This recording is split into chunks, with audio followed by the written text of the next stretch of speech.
Ako nga po pala si Ninya Katari.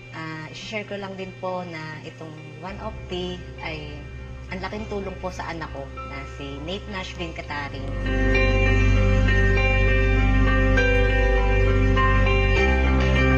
Bali po siya ay may asthma and skin asthma. Gamot-gamot, hindi gumagaling. Ang lala nung asthma ng anak ko, hirap na hirap sa paghinga. Ito nga yung allergy niya, ang lalaki ng parang hindi pa karaniwang allergy. Pagkatapos, yung sa skin asthma niya, Makate, na parang mainit sa katawan niya.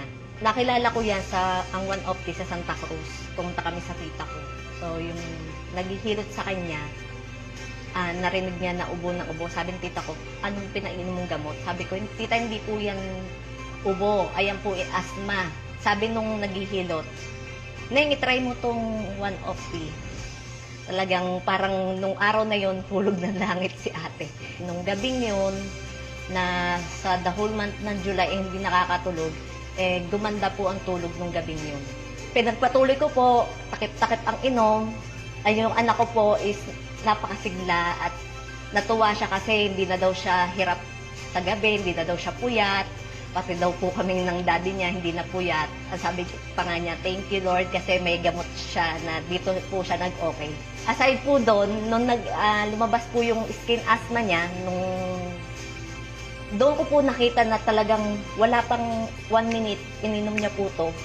Hupa po talaga itong mga pantal niya.